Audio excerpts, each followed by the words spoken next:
Hello बच्चों, आशा करता हूं आप सब लोग बहुत बढ़िया होंगे और मन लगा के पढ़ाई कर रहे होंगे। जैविक वर्गीकरण के पार्ट 7 में बच्चों आप सब लोगों का बहुत बहुत स्वागत है।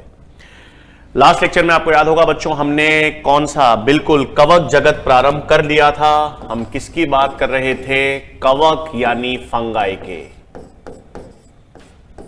तो कवक जगत की बात कर रहे थे या हम बात कर रहे थे फंगाई की। हमने ये देख लिया था सामान्य लक्षणों में कि कवक जो है वो सभी के सभी क्या होते हैं भाई? बहुकोशिकीय यूकैरियोट्स, है ना। कवक हमारे पास क्या होते हैं? बहुकोशिकीय, या जिसे हम कहते हैं मल्टी सेल्यूलर, और हल्के या ढीले उत्तक भी पाए जाते हैं। और कैसे जंतु हैं ये? जीव हैं, यूकैरियोट्स हैं। ठीक है, बहुकोशिकीय यूकैरियोट्स हैं, बहुकोशिकीय या ढीले उत्तक वाले यूकैरियोट्स हैं। हां, इसमें एक अपवाद भी पढ़ेंगे हम, यीस्ट। यीस्ट भी एक कवक होती है, लेकिन वो एक कोशिकीय होगी। ठीक है, वो हम आगे देखेंगे। बट अभी के लिए हमने ये भी देख लिया था बच्चों कि कवक दिखती कैसे है। हमने ये भी बात की थी। हमने ये देखा था कवक में ऐसे धागे रूपी संरचनाएं होती हैं। ठीक है, ये ऐसी धागे रूपी संरचनाएं हैं जिसे हम क्या कहते हैं? हाइफे। ठीक है, एक एक धागा जो होता है, एक एक धागे रूपी संरचना क्या कहलाती है? हाइफे। और पूरा का पूरा गुच्छा, हाइफे का पूरा पूरा समूह या गुच्छा क्या कहलाता है? माइसीलियम, है ना बच्चों। एक धागे रूपी संरचना जो है कवक में, एक एक धागा क्या कहलाएगा? हाइफे। और हाइफे का समूह या धागों का गुच्छा क्या कहलाएगा? माइसीलियम। इतनी हमने संरचना देख ली थी। हमने यह भी देखा था कि माइसीलियम या तो सेप्टेट होगा या एसेप्टेट होगा। ठीक है बच्चों, तो इतने लक्षणों की तो बात हमने कवक में कर ली थी। अब हम किसकी बात करेंगे? सबसे पहले हम बात करेंगे आज कवक में जनन की। ठीक है, सबसे पहले अपन आज किसकी बात करेंगे भाई? कवक में जनन या कवक में रिप्रोडक्शन की। कोशिका भित्ति कैसी होती है हमने देख लिया था, संचित भोजन हमने देख लिया था, कवक में पोषण की भी बात हमने कर ली थी। अब कवक में जनन की हम बात करें तो कवक में हम 3 प्रकार के जनन पढ़ेंगे बच्चों।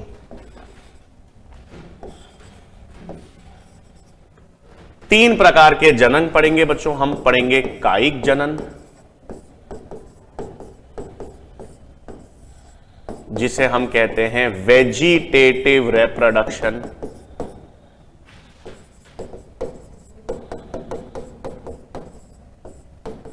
अलैंगिक जनन यानी एसेक्सुअल रिप्रोडक्शन, और लैंगिक जनन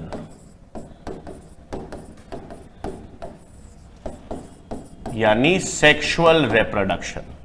ठीक है, तो कवक में हम जनन पढ़ेंगे 3 प्रकार के, कायिक, अलैंगिक और लैंगिक। बिल्कुल सही, कायिक जनन और अलैंगिक जनन एक ही मतलब है। कायिक जनन, अलैंगिक जनन एक ही मतलब है, लेकिन मैंने आपको एक अंतर बता रखा है।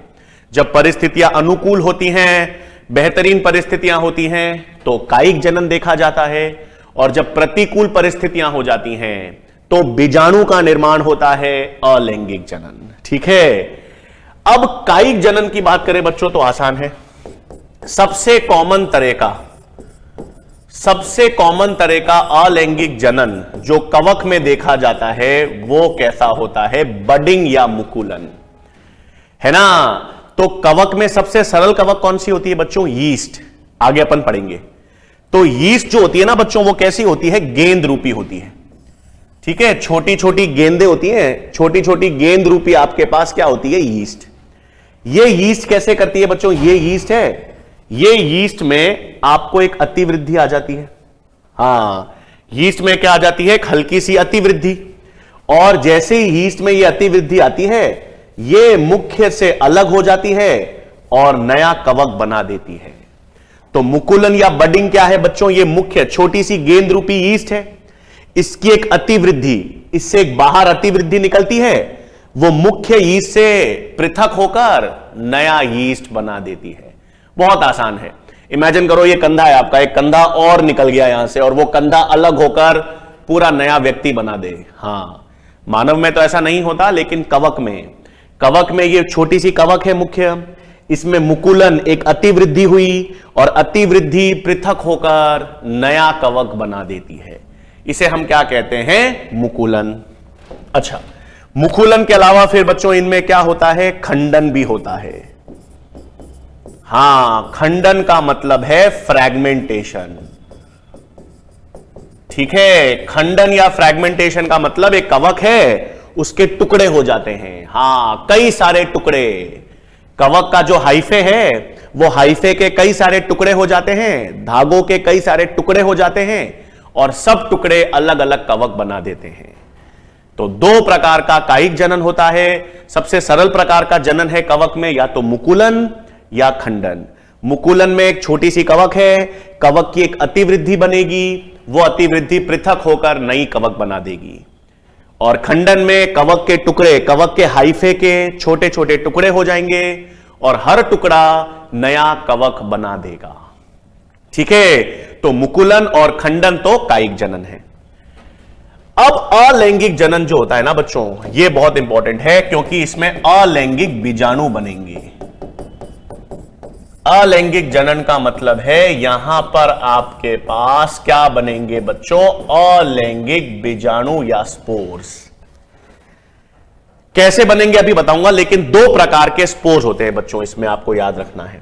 सबसे पहले तो होते हैं जिसे हम कहते हैं स्पोरेंजियोस्पोर्स, जिसके दो प्रकार आते हैं। एक जिसे कहते हैं बच्चों जूस्पोर्स, हिंदी में कहते हैं चल बीजाणु,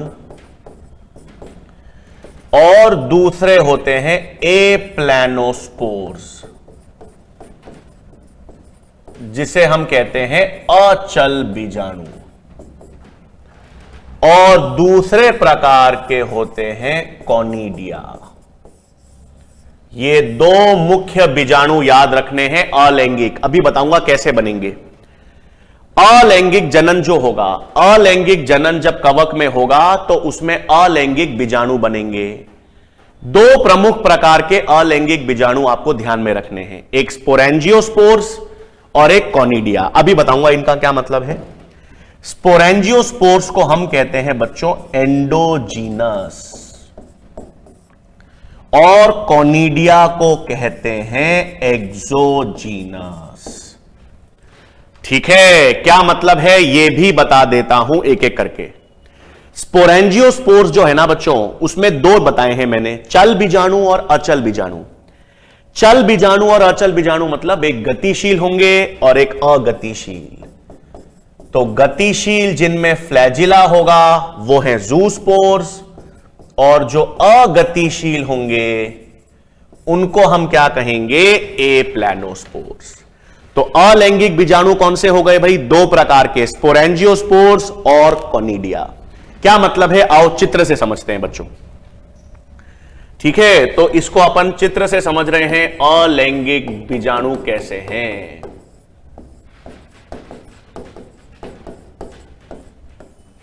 ठीक है बच्चों, तो कवक का एक हाइफे बना देते हैं बच्चों सबसे पहले तो अपन। हां, जैसे ये कवक मेरे पास, ये हाइफे, ठीक है ना भाई। ये अपने पास ये सेप्टेट बना दिया बच्चों मैंने, या इसमें सेप्टा हटा देता हूं अभी एक सेकेंड।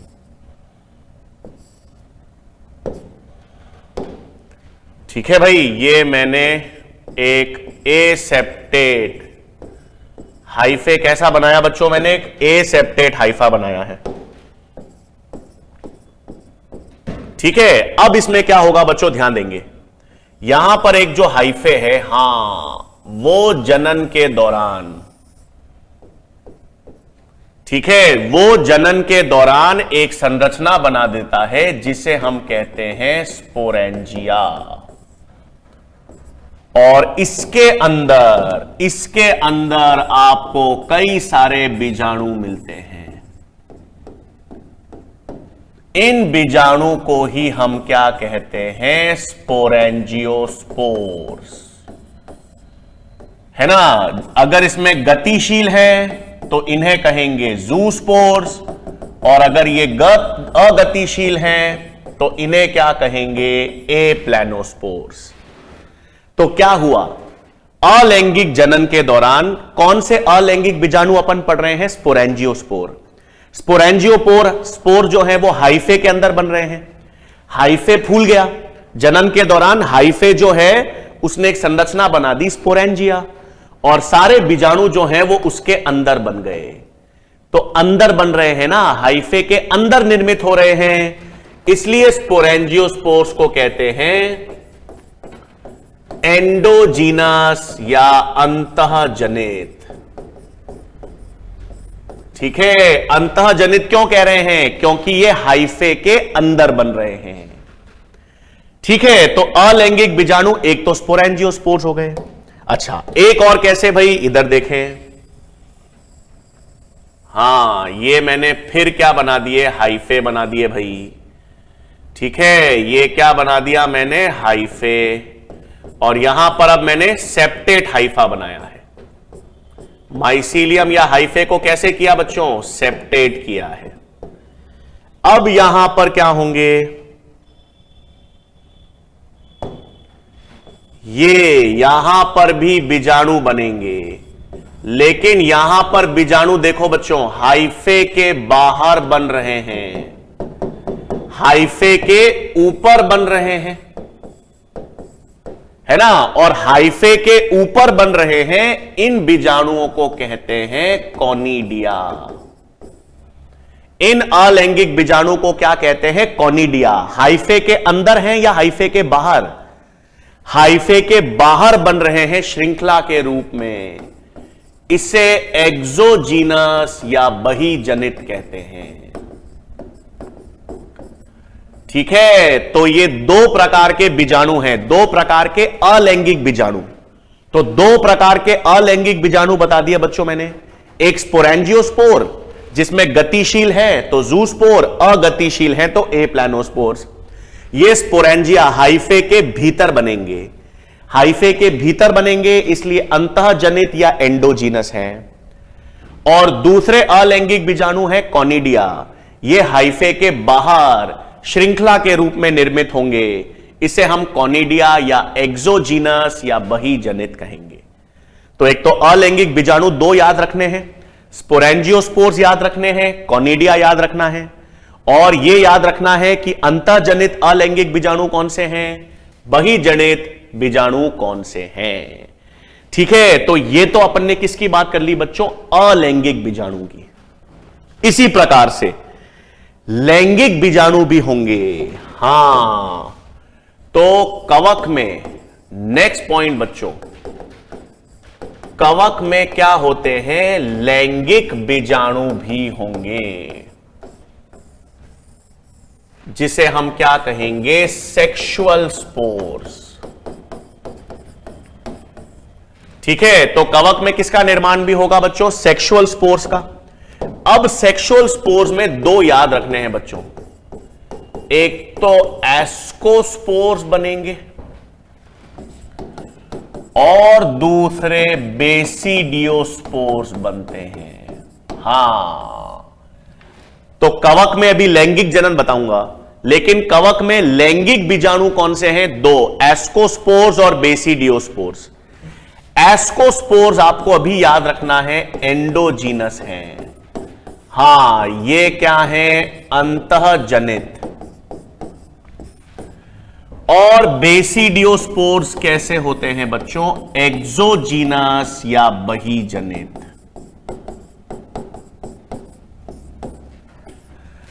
ठीक है, तो अभी देखो बच्चों, वापस क्या बात कर रहे थे अपन तो कवक में जनन की बात कर रहे हैं, है ना। कवक में कायिक जनन की तो अपन ने बात कर ली कि मुकुलन और खंडन, ये तो कायिक जनन है जो कवक में आसानी से हो जाएगा। फिर अलैंगिक जनन में मैंने आपको बताया कि कवक में जब अलैंगिक जनन होगा, है ना, अलैंगिक जनन का मतलब है कि उसमें बीजाणु बनेंगे, और अलैंगिक जनन में जो बीजाणु बनेंगे उनको हम अलैंगिक बीजाणु ही कहेंगे, एसेक्सुअल स्पोर्स कहेंगे। तो इसमें दो याद रखने हैं। हां, दो तीन और भी होते हैं, लेकिन आपको प्रमुख रूप से दो ही याद रखने हैं। एक स्पोरेंजियोस्पोर्स और एक कॉनिडिया। क्या क्या याद रखना है? सबसे पहले तो याद रखना है स्पोरेंजियोस्पोर्स दो प्रकार के होंगे। जिन स्पोरेंजियोस्पोर्स में फ्लैजिला होगा, जो गतिशील होंगे, वो जूस्पोर्स या चल बीजाणु, और जिनमें फ्लैजिला नहीं होगा, जो अगतिशील होंगे, वो ए प्लानोस्पोर्स या अचल बीजाणु। तो पहला तो याद रखना है स्पोरेंजियोस्पोर्स दो प्रकार के हैं। दूसरी चीज याद रखनी है कि स्पोरेंजियोस्पोर्स का निर्माण हाइफे के भीतर होगा, हाइफे के अंदर निर्मित होंगे, इसलिए एंडोजीनस या अंतःजनित। और कॉनिडिया जो है वो हाइफे के बाहर श्रृंखला के रूप में निर्मित होंगे, उसे कहेंगे कॉनिडिया या एक्सोजीनस।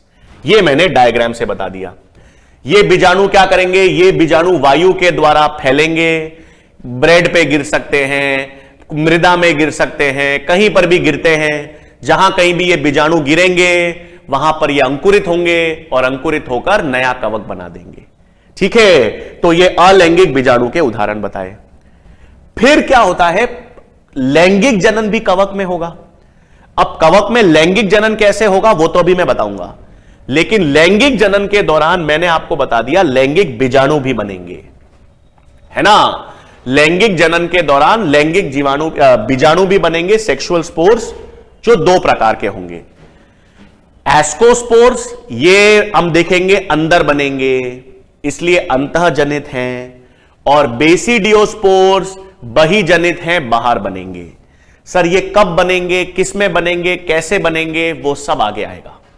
अभी जब हम कवक का वर्गीकरण पढ़ेंगे ना, उसमें हम विस्तार से देखेंगे कि ये एस्कोस्पोर्स और बेसिडियोस्पोर्स कब और कैसे बनेंगे। ठीक है, तो अब पहले तो अपन किसकी बात करेंगे भाई? जनन की बात कर रहे थे।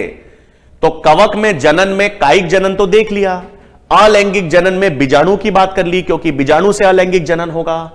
अब हम विस्तार में पहले किसकी बात करेंगे? कवक में लैंगिक जनन की।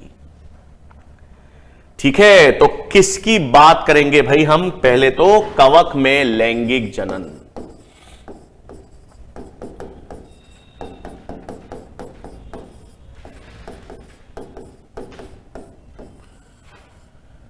अब कवक में लैंगिक जनन पढ़ने से पहले आपको पता होना चाहिए सभी की सभी कवक जो होंगी ना वो अगुणित होंगी। हां, आपको यह लक्षण तो पता होना चाहिए कि जो सभी कवक है वो क्या होती हैं?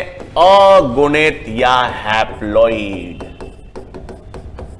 ठीक है, सभी कवक क्या होती है? अगुणित या हैप्लॉइड। ठीक है, कवक क्या होंगी? हैप्लॉइड। याद रखना, कोई कवक द्विगुणित नहीं है, सभी कवक क्या होंगी? हैप्लॉइड। अब जब हम कवक में लैंगिक जनन पढ़ेंगे ना बच्चों, तो लैंगिक जनन की जो विधि है,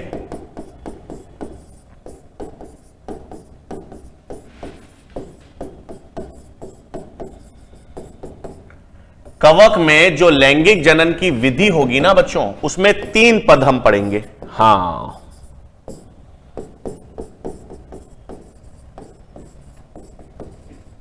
प्लास्मोगैमी,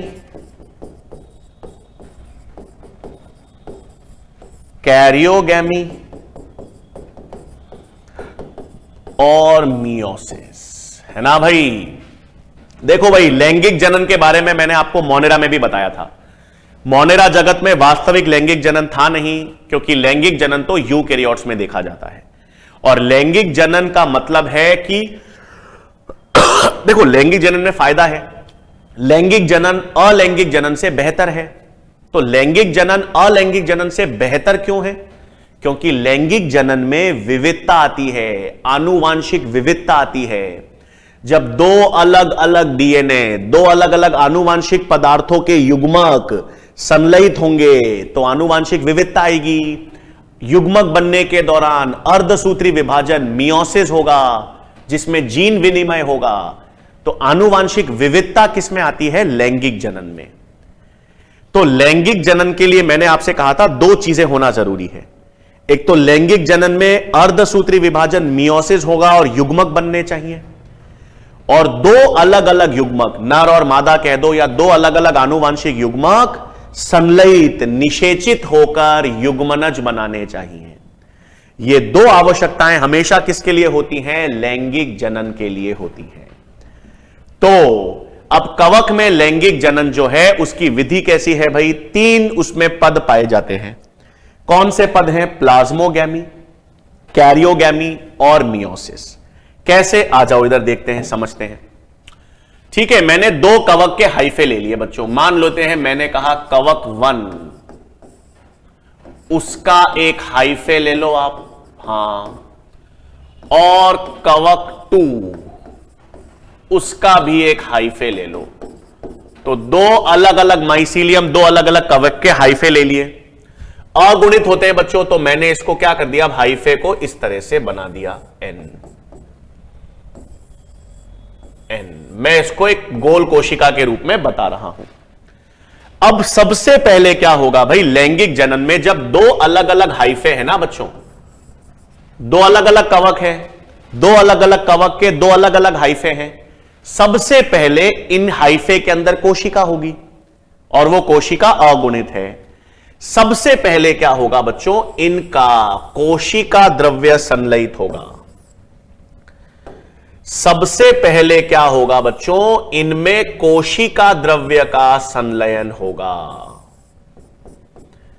दोनों हाइफे के जो कोशिका हैं उनके कोशिका द्रव्य का संलयन होगा। और जब केवल कोशिका द्रव्य का संलयन होगा, ठीक है, सिर्फ कोशिका द्रव्य का संलयन हुआ है बच्चों, केंद्रक का नहीं हुआ है। केवल किसका संलयन हुआ है? कोशिका द्रव्य का। तो उसे हम कहते हैं प्लास्मोगैमी। मतलब प्लास्मोगैमी में आपके पास केवल किसका संलयन हो रहा है बच्चों? केवल कोशिका द्रव्य का, अभी केंद्रक का संलयन नहीं हुआ। तो प्लास्मोगैमी के बाद यह अवस्था बनती है जिसे कहते हैं डायकैरियन अवस्था, N+N।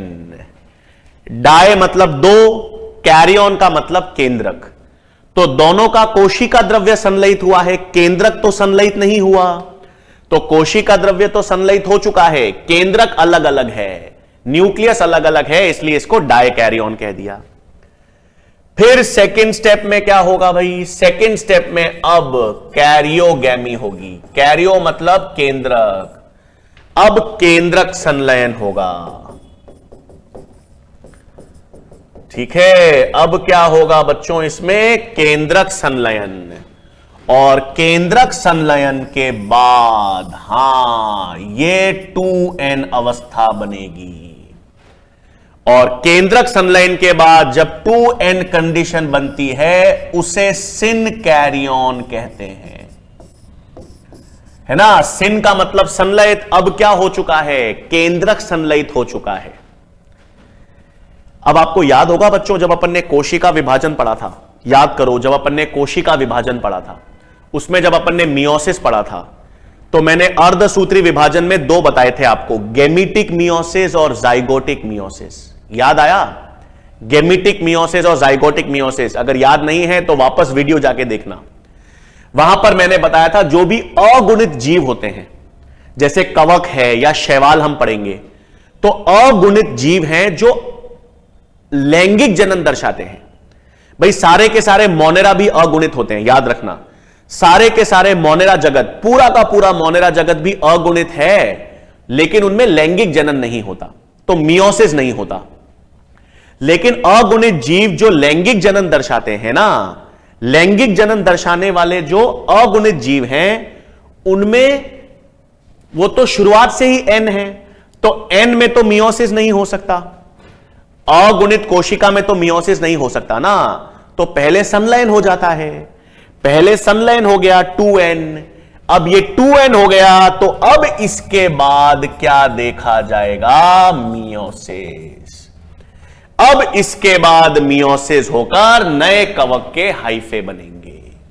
हां, हमारे अंदर तो सर हम तो द्विगुणित होते हैं, तो अपन में पहले मियोसिस हो जाता है, युग्मक बनाने के स्तर पर मियोसिस हो जाता है, और फिर युग्मक अगुणित बनते हैं, फिर संलयन से जाइगोट बनता है। यहां पर तो पहले से ही जीव अगुणित हैं, तो अगुणित N में थोड़ी मियोसिस कर सकते हो, N/2 तो नहीं होता ना। तो इनमें पहले संलयन हो गया, पहले कोशिका द्रव्य का संलयन हो गया, फिर केंद्रक का संलयन हो गया, और केंद्रक संलयन के बाद ये सिन कैरियन जो युग्मनज बन गया, वो अब मियोसिस के द्वारा नए हाइफे या नए कवक बना देता है।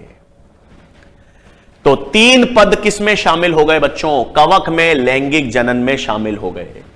पहला तो कोशिका द्रव्य संलयन हुआ, जिसको अपन ने प्लाज्मोगैमी कहा। प्लाज्मोगैमी के द्वारा किसका निर्माण हुआ? डायकैरियन अवस्था या N+N। फिर अपन ने देखा कैरियोगैमी हुआ, कैरियोगैमी में केंद्रक संलयन हुआ और सिन कैरियन बना, एक तरीके का ये युग्मनज हो गया। और अब अर्धसूत्री विभाजन या मियोसिस से नए कवक बन जाएंगे। अब इंटरेस्टिंग चीज क्या है बच्चों, सुनना। आगे अपन कवक के 4 वर्ग पढ़ेंगे, ठीक है। फाइकोमाइसिटीज पढ़ेंगे, एस्कोमाइसिटीज पढ़ेंगे, बेसिडियोमाइसिटीज पढ़ेंगे, ड्यूटेरोमाइसिटीज। कवक में 4 वर्ग हम पढ़ेंगे। उसमें अपन देखेंगे बच्चों, जो पहला वर्ग है फाइकोमाइसिटीज कवक, हां जो फाइकोमाइसिटीज कवक है ना बच्चों, उसमें प्लाज्मोगैमी और कैरियोगैमी लगभग साथ साथ होती है। हां, मतलब जो फाइकोमाइसिटीज कवक हम पढ़ेंगे आगे वर्ग में, उसमें प्लाज्मोगैमी और कैरियोगैमी लगभग सेम समय पर होती है। तो प्लाज्मोगैमी और कैरियोगैमी अगर लगभग सेम समय पर होगी, इसका मतलब उनमें डायकैरियन अवस्था नहीं देखी जाएगी, है ना भाई। जब प्लाज्मोगैमी हो गया, कोशिका द्रव्य संलयन हो गया, उसके तुरंत बाद, कुछ तुरंत समय के बाद ही कैरियोगैमी भी हो गया, तो उसमें कौन सी अवस्था दिखाई नहीं देगी? डायकैरियन अवस्था दिखाई नहीं देती। जो एस्कोमाइसिटीज और बेसिडियोमाइसिटीज कवक हम पढ़ेंगे ना, तो एस्कोमाइसिटीज और बेसिडियोमाइसिटीज कवक में क्या होता है? प्लाज्मोगैमी हो जाती है, और प्लाज्मोगैमी के कई सालों, महीनों बाद, वर्षों बाद कैरियोगैमी होती है। हां, बहुत समय प्लाज्मोगैमी और कैरियोगैमी के बीच में बहुत अंतराल होता है, बड़ा अंतराल। तो डायकैरियन अवस्था आपको किसमें देखने को मिलेगी? एस्कोमाइसिटीज और बेसिडियोमाइसिटीज, ठीक है। तो क्या बताया मैंने आपको? फाइकोमाइसिटीज वर्ग का जो कवक है, उसमें डायकैरियन अवस्था नहीं मिलती। डायकैरियन अवस्था क्यों नहीं मिलेगी? क्योंकि प्लाज्मोगैमी और कैरियोगैमी लगभग सेम समय पर हो रही है, और एस्कोमाइसिटीज और बेसिडियोमाइसिटीज में प्लाज्मोगैमी होने के बाद एक बड़ा अंतराल आता है, फिर जाकर कैरियोगैमी होती है। तो किसमें देखा जाएगा? डायकैरियन अवस्था, एस्कोमाइसिटीज और बेसिडियोमाइसिटीज। चौथा वर्ग भी होगा ड्यूटेरोमाइसिटीज, उसमें लैंगिक जनन नहीं होता, तो ये पद उसमें शामिल नहीं होंगे, ठीक है। तो लिख लें ये पॉइंट, आई होप ये क्लियर हो गया होगा। पहले कोशिका द्रव्य का संलयन हुआ है, जिसे प्लाज्मोगैमी कहेंगे, फिर केंद्रक संलयित हुआ, जिसे हम कैरियोगैमी कहेंगे, और फिर मियोसिस। मियोसिस बाद में क्यों हुआ? क्योंकि ये अगुणित थे, तो इनमें पहले संलयन होता है, फिर मियोसिस, ठीक है। तो यहां पर क्या याद रखना है आपको भाई? पहली चीज नोट,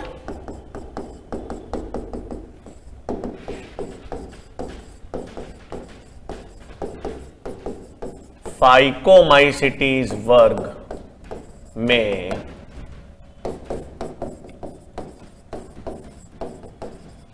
प्लाज्मोगैमी एवं कैरियोगैमी लगभग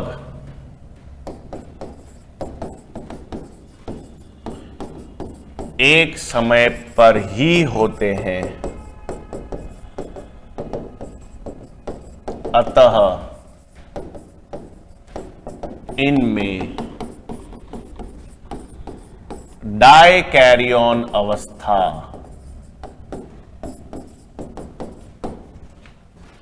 नहीं देखी जाती।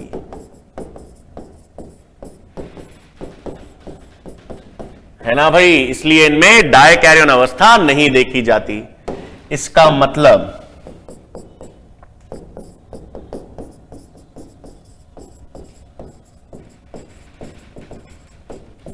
डायकैरियन अवस्था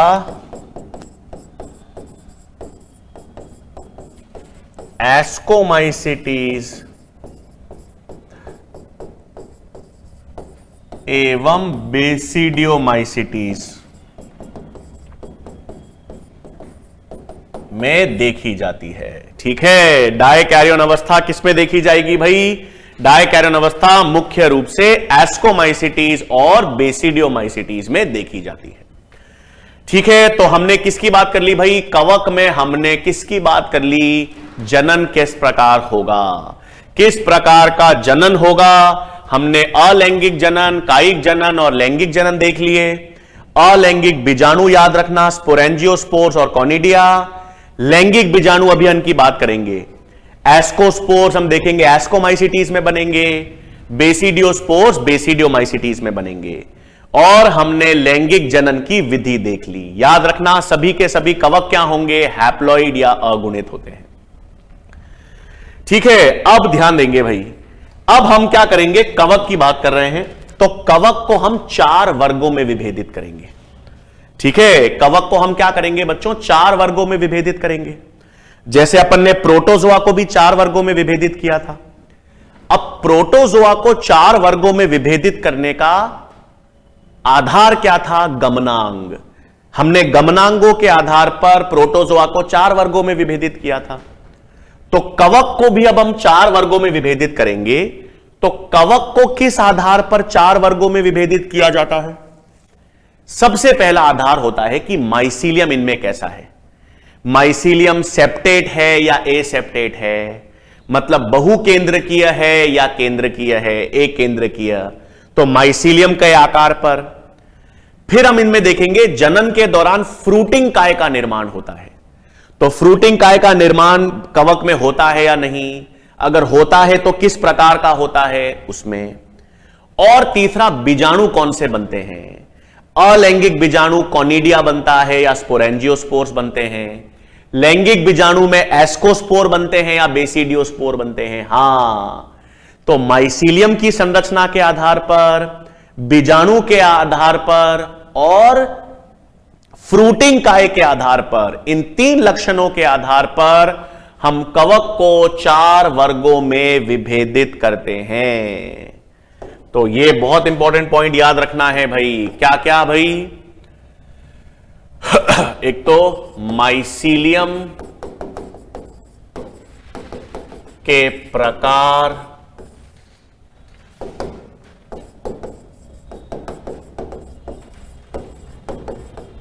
फ्रूटिंग काय के प्रकार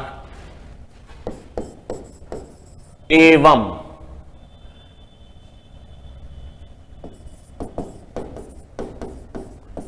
बीजाणु के प्रकार के आधार पर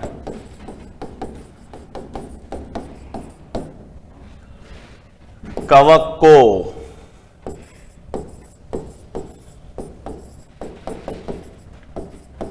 चार वर्गों में यानी 4 क्लासेस में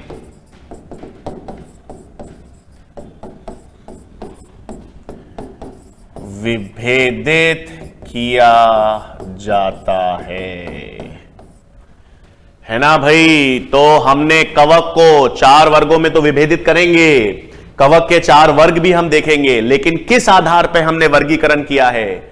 तो माइसीलियम का प्रकार, फ्रूटिंग काय का प्रकार और बीजाणु का प्रकार, इन 3 लक्षणों के आधार पर हमने कवक को 4 वर्गों में विभेदित किया है। अब कवक के वो 4 वर्ग कौन से हैं?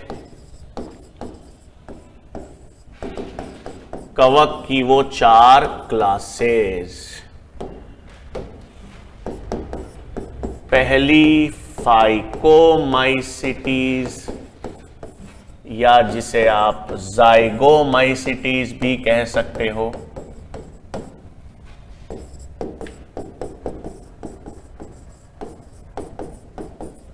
एस्कोमाइसिटीज,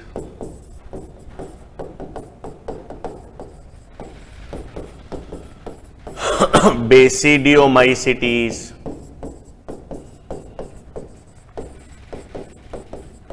और ड्यूटेरोमाइसिटीज। ठीक है, तो कवक में 4 क्लासेस हैं। 4 क्लासेस कौन कौन सी? Phycomycetes, ascomycetes, basidiomycetes, deuteromycetes. एक एक करे के नाम है, सुनो। फाइकोमाइसिटीज को हम लोअर फंगाई कहते हैं, हां निम्न फंगाई नाम है। एस्कोमाइसिटीज को हम सैक फंगाई कहते हैं। बेसिडियोमाइसिटीज को हम क्लब फंगाई कहते हैं और ड्यूटेरोमाइसिटीज को फंगाई इम्परफेक्टी कहते हैं। ठीक है, इन सब फंगाई का एक एक नाम है। सुनो, फाइकोमाइसिटीज को लोअर फंगाई क्यों कहते हैं? क्योंकि ये सबसे प्राचीन है। इन सब में से सबसे सरल, सबसे कम विकसित कवक जो है वो फाइकोमाइसिटीज है, इसलिए इसको निम्न या लोअर फंगाई कहते हैं। एस्कोमाइसिटीज, ये इनका आकार कट्टों के जैसा होता है। हां, बोरियां होती हैं जिसमें सीमेंट भरते हैं, शक्कर भरते हैं, हां, तो वो बोरियों के आकार की ये एस्कोमाइसिटीज हैं, इसलिए सैक फंगाई कहते हैं। बेसिडियोमाइसिटीज क्लब, ये भी हम मशरूम देखा है आपने, तो मशरूम का आकार क्लब जैसा होता है, उस आकार की फंगाई है बेसिडियोमाइसिटीज। और ड्यूटेरोमाइसिटीज को इम्परफेक्टी इसलिए कहते हैं क्योंकि इस वर्ग में उन कवक को रखा जाता है जिनमें या तो लैंगिक जनन नहीं देखा जाता या हमें नहीं मालूम। ठीक है ना, कोई भी नई कवक की खोज होती है, उसमें अभी मालूम ही नहीं चला कि वो लैंगिक जनन कर रही है या नहीं कर रही, या वो लैंगिक जनन नहीं कर रही है या हमें नहीं मालूम। तो हमें अगर नहीं मालूम कि उसमें लैंगिक जनन है या नहीं, लैंगिक जनन नहीं दर्शा रहे, तो उसको हम ड्यूटेरोमाइसिटीज में रखते हैं। तो हम ये सब एक एक करके वर्ग देखेंगे। तो ये 4 वर्ग हैं भाई, इन चारों वर्ग की कवक को इन नाम से जाना जाता है। अब एक एक करके, सबसे पहले हम किसकी बात करेंगे? फाइकोमाइसिटीज। अब देखो, सब में लक्षण और उदाहरण याद रखने हैं। कैसे याद रखोगे, इसलिए मैंने बताया। सिंपल, हम हर कवक में सबसे पहले माइसीलियम की बात करेंगे। बिल्कुल, माइसीलियम किस प्रकार का है। फिर हम बात करेंगे फ्रूटिंग काय क्या होती है, बनती है, कैसे बनती है, वो देखेंगे। और तीसरी बात करेंगे इनमें बीजाणु का प्रकार कैसे होता है। तो इन लक्षणों के आधार पर अपन हर कवक के लक्षण देखेंगे, है ना भाई। तो सबसे पहले किसकी बात करें भाई? फाइकोमाइसिटीज की। सबसे पहले किस कवक की बात करेंगे? फाइकोमाइसिटीज की।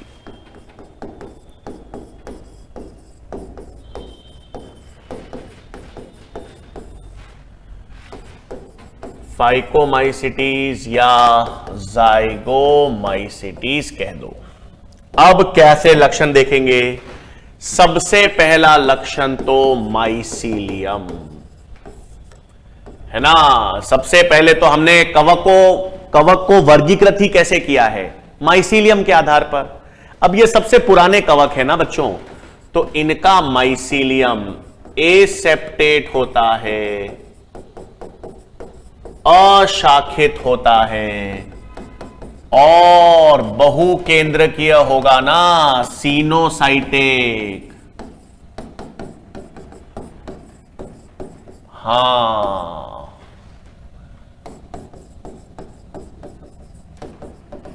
ठीक है, कुछ इस प्रकार इनकी संरचना होगी भाई। हां बिल्कुल, ये इनका संरचना,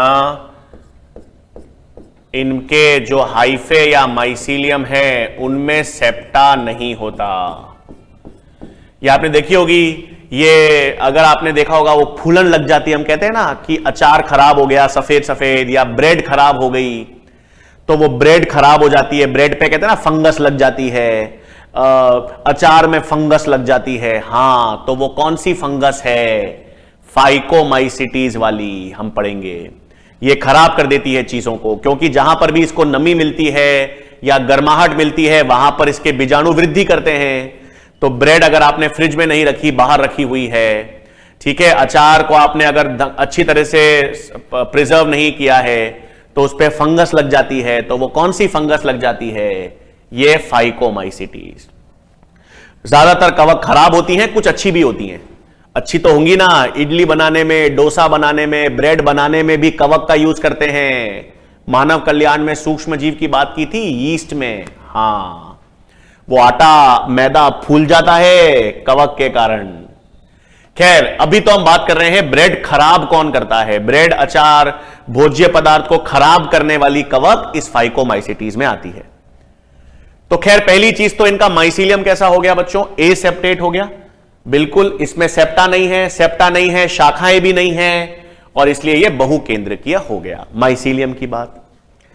फिर बीजाणु की बात करें। बीजाणु तो इनमें कौन से? अलैंगिक बीजाणु। इनमें अलैंगिक बीजाणु होंगे, स्पोरेंजियोस्पोर्स। बताया था अभी, हां, यानी चल बीजाणु और अचल बीजाणु के द्वारा। जूस्पोर्स और ए प्लानोस्पोर्स, है ना। एक हाइफे है, ये हाइफे फूल जाएगा और इसके अंदर जूस्पोर्स और ए प्लानोस्पोर्स बनेंगे। तो अलैंगिक जनन या अलैंगिक बीजाणु इनमें स्पोरेंजियोस्पोर्स अंतःजनित बनेंगे। फिर जब लैंगिक जनन की बात करेंगे तो दो चीजें सुनो बच्चों। सबसे पहले तो इनमें डायकैरियन अवस्था होगी नहीं। अभी मैंने बताया था इनमें डायकैरियन अवस्था एब्सेंट है, और इनमें कोई फ्रूटिंग काय का निर्माण भी नहीं होता। हां, यहां पर कोई फ्रूटिंग काय भी नहीं बनती। अब फ्रूटिंग काय क्या होती है? अरे भाई, जब यहां पर बनती ही नहीं तो यहां पर नहीं बताऊंगा, वो हम एस्कोमाइसिटीज में पढ़ेंगे फ्रूटिंग काय कैसे बनेगी। तो इनमें डायकैरियन अवस्था नहीं होगी। डायकैरियन अवस्था क्यों नहीं होगी? फाइकोमाइसिटीज में डायकैरियन अवस्था क्यों नहीं होगी भाई? डायकैरियन अवस्था इसलिए नहीं होगी क्योंकि इसमें प्लाज्मोगैमी और कैरियोगैमी लगभग सेम समय पर होंगे। तो प्लाज्मोगैमी और कैरियोगैमी लगभग सेम समय पर होंगे, तो डायकैरियन अवस्था नहीं बनती। फिर इनके जो हाइफे हैं वो सेक्स अंग बनाते हैं। हाइफे जो है वो सेक्स ऑर्गन्स का निर्माण करते हैं।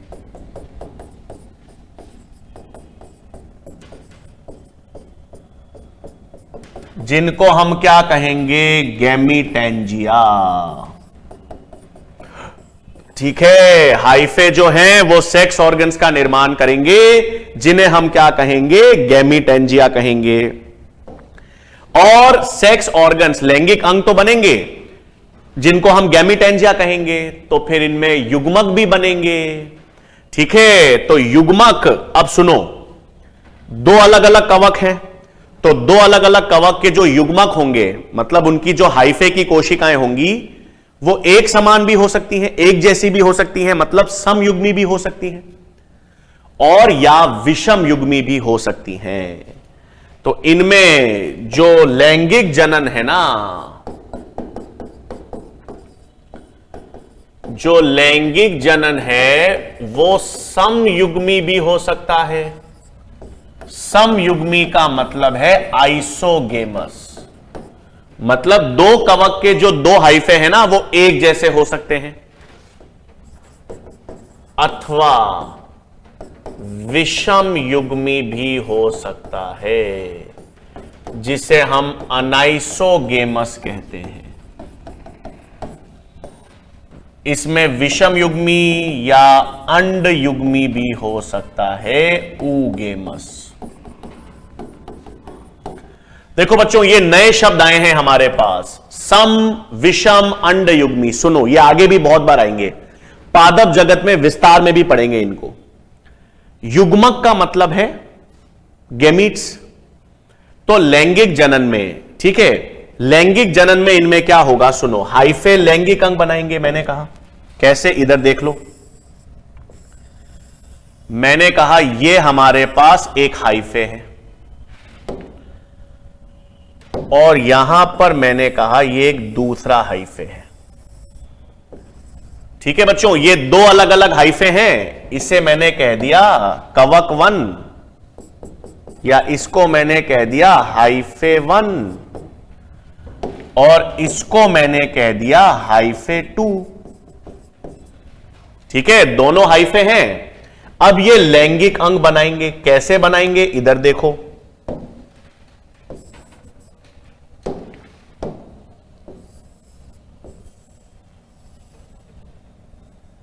हां,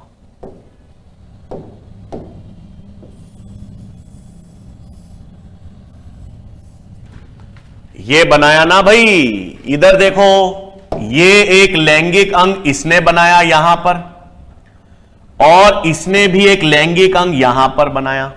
दोनों ने अपने लैंगिक अंग बना दिए लैंगिक जनन में। अब इनमें जो युग्मक बनेंगे भाई, ये युग्मक हैं, ये युग्मक एक समान आकार के भी हो सकते हैं, बिल्कुल दोनों समान युग्मक, आकार में समान, हां आनुवांशिक रूप से तो अलग होंगे, इसका आनुवांशिक पदार्थ और इसका आनुवांशिक पदार्थ अलग अलग होगा, तभी तो विविधता आएगी। लेकिन आकार में, शेप में ये दोनों युग्मक एक जैसे हो सकते हैं, समयुग्मी, या एक छोटा हो सकता है, एक बड़ा हो सकता है। तो छोटा या बड़ा होगा तो उसे कहेंगे विषम युग्मी। अगर दोनों हाइफे के युग्मक जो हैं वो एक जैसे आकार के हैं तो समयुग्मी, और अगर अलग अलग आकार के हैं तो विषम युग्मी। युग्मक का मतलब हाइफे की कोशिकाएं ही, ठीक है, अगुणित हैं। ठीक है भाई, तो ये आपको, अच्छा फिर इनमें निषेचन से क्या बनेगा, जाइगोस्पोर, है ना। अब युग्मक निषेचन होंगे तो निषेचन से किसका निर्माण होगा, जाइगोस्पोर का निर्माण। निषेचन से किसका निर्माण होगा, जाइगोस्पोर का। और ये जाइगोस्पोर मियोसिस, अर्धसूत्री विभाजन करेगा और नए कवक बना देगा। ठीक है भाई, तो यहां पर जाइगोस्पोर 2n क्यों लिखा है मैंने, क्योंकि दो युग्मक के निषेचन से बना है। कवक तो n होती है, कवक के युग्मक भी n होंगे, निषेचित होकर जब युग्मनज बनाएंगे तो वो जाइगोस्पोर 2n होगा। तो किसकी बात की भाई, देखो आसान है बहुत। कवक में हम पहले कौन सी कवक देख रहे हैं, फाइकोमाइसिटीज की। पहला कौन सा वर्ग अपन समझ रहे हैं बच्चों, फाइकोमाइसिटीज। माइसीलियम मैंने आपको बता दिया, इनके माइसीलियम एसेप्टेट हैं और इसलिए बहुकेंद्रकीय होंगे। इनमें अलैंगिक जनन होगा तो अलैंगिक बीजाणु होंगे। कौन से बीजाणु बनेंगे, स्पोरेंजियोस्पोर्स, हाइफे के भीतर बनेंगे। डायकैरियोन अवस्था इनमें होगी नहीं, फ्रूटिंग बॉडी होगी नहीं। फिर हाइफे जो है वो लैंगिक अंग का निर्माण करेंगे, ये रहे लैंगिक अंग बनाए। लैंगिक अंग के अंदर युग्मक होंगे, वो एक समान आकार के होंगे या विषम आकार के होंगे। उनमें संलयन होगा, संलयन मतलब उनका कोशिका द्रव्य और केंद्रक संलयित होगा, और जाइगोस्पोर बनेगा। मियोसिस से नया कवक बना देंगे। अब सारा खेल तो उदाहरण का है भाई, सारा खेल तो उदाहरण का है। तो फाइकोमाइसिटीज कवक के उदाहरण, क्वेश्चन तो आपके पास कवक में उदाहरण पर आएंगे। अब राम से याद रख सकते हो भाई, क्या क्या है, एक तो राइजोपस और म्यूकर। ये हमारी जो ब्रेड सड़ जाती है ना, ब्रेड खराब हो जाती है तो ब्रेड पे फंगस लग जाती है, वो कौन सी फंगस है भाई, ये ब्रेड मोल्ड। ब्रेड बनाने वाली नहीं है, ब्रेड को खराब करने वाली कवक है। तो राइजोपस या म्यूकर को हम क्या कहते हैं, ब्रेड मोल्ड कहते हैं। ठीक है, ब्रेड पे जो फंगस लग जाती है वो यही है। फिर आपके पास और कौन सी होती है, फिर आपके पास एक कवक आती है एल्ब्यूगो कैंडिडा। ये एक परजीवी कवक है बच्चों, पादपों में रोग उत्पन्न करती है। व्हाइट रस्ट ऑफ क्रूसीफर्स, हां मस्टर्ड होता है ना बच्चों, सरसों, हां सरसों की जो कुल के जो पादप होते हैं उसमें ये एक रोग उत्पन्न करते हैं, व्हाइट रस्ट, सफेद सफेद पाउडर। कवक देखो, ब्रेड भी खराब होती है तो उस पर सफेद सफेद फंगस लग जाती है, हां ये सब फाइकोमाइसिटीज हैं। तो ये जो क्रूसीफर्स या सरसों के खेत होते हैं ना, इसमें सफेद सफेद पाउडर से खराब हो जाती है फसलें, वो कौन सी कवक से होती हैं, एल्ब्यूगो कैंडिडा से। ठीक है, फिर इसमें एक और होता है भाई फाइटोप्थेरा इन्फेस्टेंस। ये एक और कवक है, ये क्या कॉज करती है, आलू में लेट ब्लाइट ऑफ पटेटो। आलू में एक रोग उत्पन्न करते हैं लेट ब्लाइट, कौन, फाइटोप्थेरा इन्फेस्टेंस। और एक और उदाहरण याद रखेंगे, स्क्लेरोस्पोरा ग्रैमिनिकोला।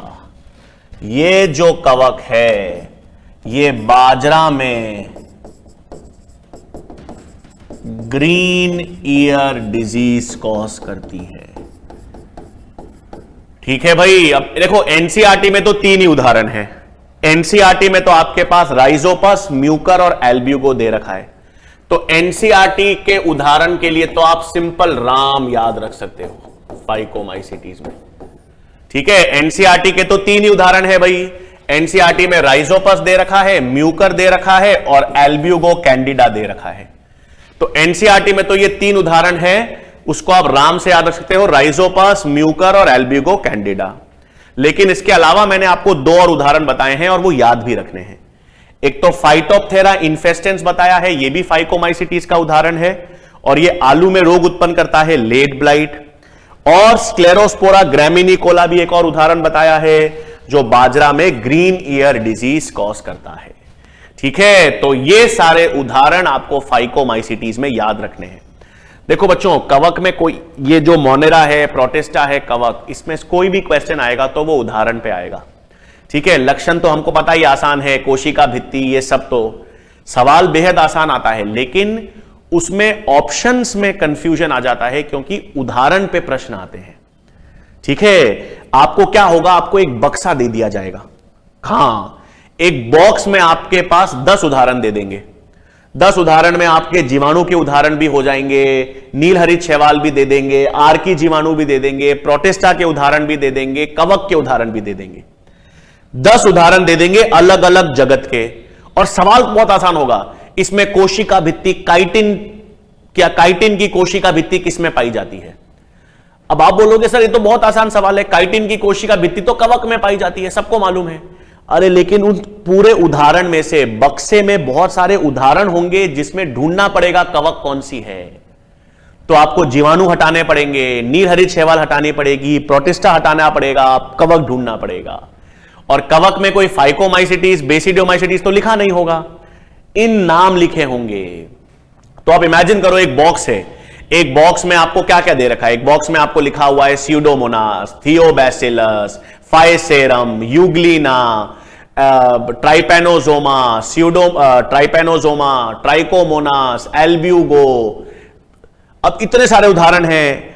सवाल तो बहुत आसान था कि कोशिका भित्ति काइटिन की किसकी है, लेकिन अब आपको पता होना चाहिए ट्राइपेनोजोमा तो प्रोटिस्टा है, प्रोटोजोआ इसमें नहीं होगी, स्यूडोमोनास जीवाणु है इसमें नहीं होगी, एल्ब्यूगो हां ये कवक है इसमें होगी। तो इस तरह से आपको जांच पता करना पड़ेगा। सवाल बेहद आसान आएगा, लेकिन उदाहरण याद होंगे तभी उत्तर आप सही कर पाओगे। ठीक है, तो ये आपको किसके उदाहरण याद रखने हैं बच्चों?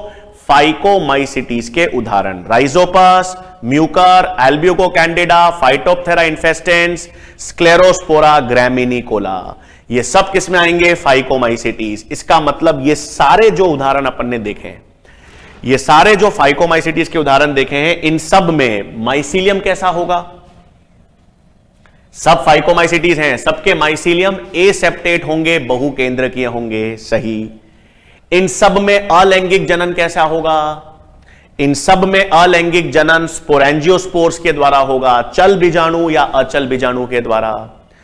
इन सभी में डायकैरियन अवस्था नहीं बनेगी, फ्रूटिंग काय का निर्माण नहीं होगा, लैंगिक जनन, लैंगिक अंग होंगे, हाइफे लैंगिक अंग बनाएंगे, उसमें एक आकार के युग्मक होंगे या विषम आकार के युग्मक होंगे। ठीक है, तो ये सब क्या हो गया भाई? फाइकोमाइसिटीज की हमने बात कर ली। तो पहला वर्ग तो अपन ने क्या देख लिया बच्चों? फाइकोमाइसिटीज देख लिया। फिर नेक्स्ट सेकंड हमारे पास क्या आता है? एस्कोमाइसिटीज, जिसको अपन ने किस नाम से जाना था? Sac fungi. हां, लक्षण तो वही देखेंगे जैसा अभी तक देखते आए हैं। एस्कोमाइसिटीज की बात करें तो सबसे पहला तो माइसीलियम। अब ये तो विकसित कवक हैं भाई, तो इनका माइसीलियम सेप्टेट होगा। सेप्टेट होगा, शाखित है और एक केंद्रकीय है। हां, मतलब बच्चों इनमें बिल्कुल इनका हाइफे, ये हाइफे, हाइफे से और एक शाखा। हां, कुछ इस तरह से इनका माइसीलियम या हाइफे होता है।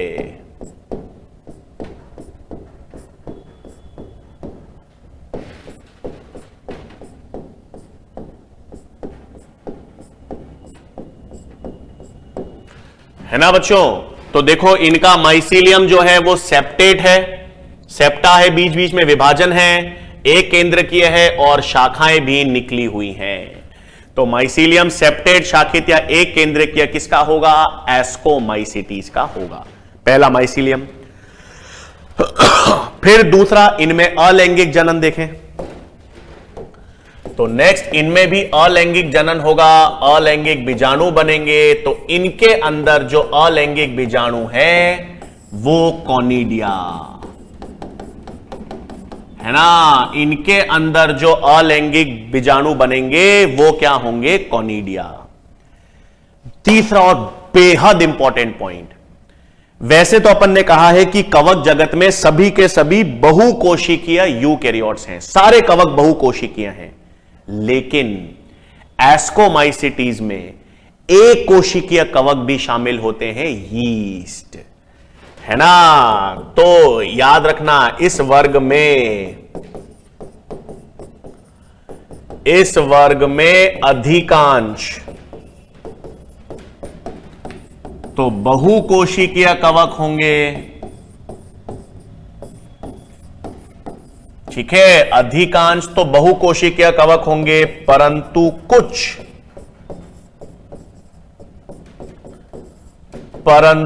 कुछ एक कोशिकीय कवक भी होंगे।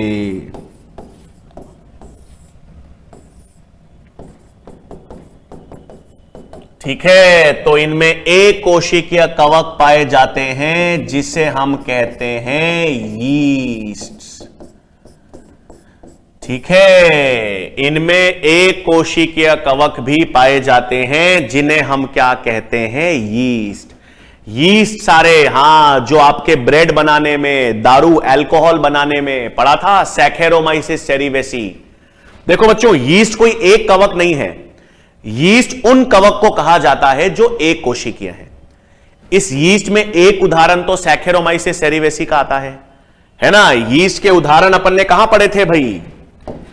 यही तो याद रखना है, यीस्ट के उदाहरण कई सारे हैं। एक तो उदाहरण होता है सैकेरोमाइसिस सेरिवेसी, पढ़ा था ना ये सैकेरोमाइसिस सेरिवेसी। ब्रेड बनाने में यूज किया जाता है, अल्कोहल बनाने में यूज किया जाता है, तो इसको बेकर्स यीस्ट भी कहते हैं, इसको ब्रूअर्स यीस्ट भी कहते हैं। अल्कोहल बनाने में, इथेनॉल बनाने में यूज किया जाता है ब्रूअर्स यीस्ट, बेकरी में ब्रेड बनाने में यूज किया जाता है बेकर्स यीस्ट। ये सैकेरोमाइसिस सेरिवेसी अपन ने मानव कल्याण में पढ़ा था। अच्छा, एक और उदाहरण पढ़ा था यीस्ट का, याद है? मोनेस्कस परपुरिया।